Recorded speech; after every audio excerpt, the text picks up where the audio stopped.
All right, let's get right into this. I want you to picture the scene. It's November 5th, 1983. It's 4 o'clock in the morning in the North Sea, one of the most hostile places on the entire planet. On board an oil rig, the Byford Dolphin, a team of divers is living inside a pressurized steel tube. They are, quite literally, living on a knife's edge, just moments away from an accident so violent it would push the absolute limits of what the human body can endure. At the heart of this whole story is an event that just sounds impossible. You see, the official cause of death for these men was so bizarre, so incredibly violent, it feels like it's straight out of a sci-fi horror movie. And it makes you ask a really terrifying question. How can the very air we need to live become a weapon of such unbelievable destruction? This right here, this is a direct quote from the forensic report. And in plain English, it means the complete violent separation of a person's chest and abdomen. One of the divers was literally torn in half. And that's the central, horrifying mystery we need to unpack. And that is the question, isn't it? It's the one that drove investigators crazy and absolutely haunted the families of the victims for decades. To even begin to answer it, we have to go inside the extreme world these men lived in, a world where the normal rules of biology just don't apply, and the price for one single mistake is absolute. So, to really get how this could happen, we first have to understand who these men were. They weren't just any divers, they were saturation divers. It's an incredibly tough and unique job. Honestly, think of them as the astronauts of the deep sea. They didn't just pop down for a quick visit to the depths, they actually lived there. You see, the human body just can't handle going through rapid pressure changes over and over again. It can kill you, a condition called the bends. So the solution was saturation diving. You put the divers under extreme pressure just one time and you keep them there for weeks in a special habitat on the rig. Then you just shuttle them down to the seafloor in a pressurized capsule. They lived, they ate, they slept, all in this completely artificial high-pressured environment. And the pressure we're talking about, it was immense. 9 atmospheres. That's 9 times the normal pressure you and I are feeling right now. It's the same as having the weight of 90 meters, that's almost 300 feet of ocean water pressing down on every single inch of your body all day, every day. To really put that into perspective, outside on the rig deck, you've got normal sea level pressure, 1 atmosphere, about 14.7 pounds per square inch.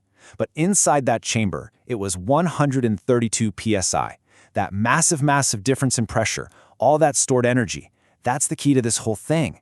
It was basically a bomb just waiting for a trigger. All right, so let's take a look at the actual setup they were living in. The diver's entire world was made up of a few key parts, all connected and sealed tight to hold in that crushing pressure. Understanding how this machine worked is crucial to understanding how it failed. So here's how it all fit together. The divers would live in the living chamber. When it was time to work, they'd move through a short tunnel, the transfer trunk, and into the diving bell. That bell was their elevator to the seafloor. And the one thing holding that bell to the trunk? A single, heavy, steel clamp. That was it. That clamp was the only thing separating their high-pressure world from ours. So at 4 in the morning, here's where everyone was. Inside the habitat, you had Edwin Coward and Roy Lucas. In that narrow little transfer trunk, just having finished their shift, were Bjorn Bergerson and Truls Hellevik. And on the outside, in normal air, operating the equipment, were the tenders, William Crammond and Martin Saunders. Every single one of their fates was about to be sealed by exactly where they were standing. The crazy thing is, what happened next wasn't some huge, complex system malfunction. It was supposed to be a totally routine procedure, something these guys had done hundreds of times before. But a single fatal assumption was about to turn this routine into a catastrophe that would be over in less than 1 second. And this was the trigger. William Crammond, one of the tenders on the outside, believed the divers inside had already sealed the door between the trunk and their living quarters, but they hadn't. And he started to release the clamp that held the diving bell to the entire system. And just like that, it was over. The second that clamp came loose, all that immense pressure inside found its weak point. The seal between their world and the outside world was gone. The diving bell wasn't just disconnected, it was blasted away from the chamber like a cannonball. This created a pressure drop so violent, it's hard to even imagine. All the air inside that system, all that stored energy, had to get out, and it did, through a small, manhole-sized opening where the bell used to be. The pressure inside plunged from 9 atmospheres all the way down to 1. And when we say instantly, we mean instantly. We're not talking a few seconds here. We're talking about a tiny fraction of a second. It happened faster than the human nervous system can even register pain, faster than the brain can process a single thought. For the men inside, their world ended before they even knew it had begun. So now we have to ask, what does that kind of pressure drop actually do to the human body? Well, the phenomenon is called explosive decompression, and it's one of the most violent ways to die imaginable. For the 3 divers who were furthest from that opening, Coward, Lucas, and Bergerson, the results were catastrophic. All the nitrogen gas that was dissolved in their blood under that high pressure instantly, and I mean instantly, turned back into gas. It flash-boiled their blood from the inside out. Clots of fat formed and blocked every single major artery. They were killed instantly by the sheer force of their own bodies tearing themselves apart from within. But the 4th diver, Truls Hellevik, faced a different and somehow even more gruesome fate. It all came down to his location. He was standing right next to the opening in that transfer trunk, at the exact moment the seal broke. The escaping air wasn't just a rush of wind. It became a physical jet with hurricane force, and Hellevik was standing directly in its path. With the force of 9 atmospheres pushing from behind him, his entire body was sucked into and forced through the tiny 60-centimeter, that's just 24-inch opening of the trunk door. This quote from the autopsy report is absolutely chilling, but it's pure physics. The rapid expansion of gas created so much heat that it literally cooked the proteins in the diver's blood. The reason it looked like sizzling butter is because, in a very real way, it was.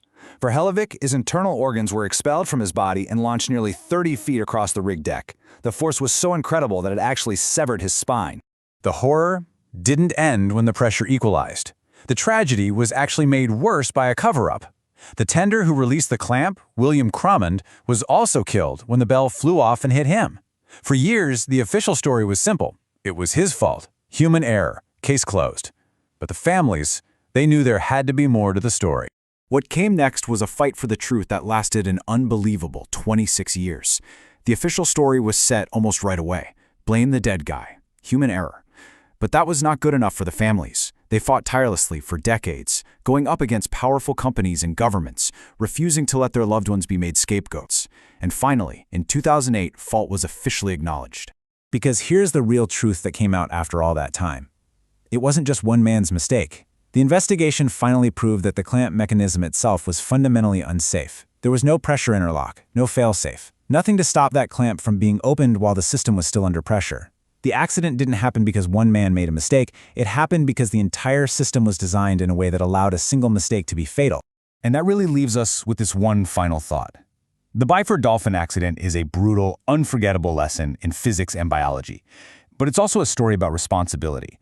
When we build these incredible machines to operate in places humans were never meant to go, the margin for error basically disappears. And this event is a permanent, horrific reminder of the true cost we pay when safety is treated like an option instead of an absolute necessity.